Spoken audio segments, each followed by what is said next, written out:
Igin-Uundong Minority Leader ha Kamara ang dayon nga pagtikang han mahugot nga pagplano paran ginproponer nga Sorsogon Northern Samar Link Bridge didan hearing han Committee on Public Works and Highways may kalabutan han House Bill 4589.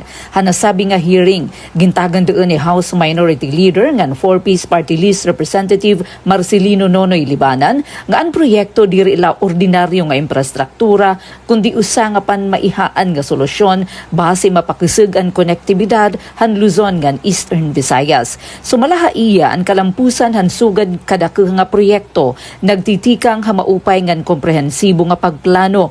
Iginpahayag ni Libanan nga sakop han planning services ang technical nga pag-aram, environmental impact assessment, geodetic ngan oceanographic surveys, traffic demand analysis ngan financial ngan economic viability assessment.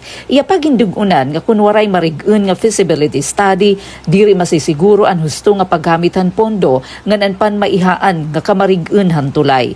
Gintagan gihapon niya importansya ang papel han Project Preparation Division han Department of Public Works and Highways o DPWH nga amo nagbubuhat han pre-investment studies nga nagaandam han mga dokumento para ang procurement han feasibility study.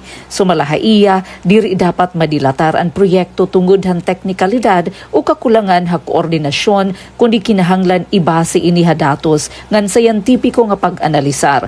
Hakatapusan han hearing nagkomiter ang DPWH nga magahatag hin konkreto nga timeline para ang procurement and feasibility study base masiguro ang transparency, accountability ngan klaro nga direksyon han Sorsogon Northern Samar Link Bridge. Para Habagong Pilipinas, Penelope Pumida, Radyo Pilipinas, Radyo Publiko, Borongan.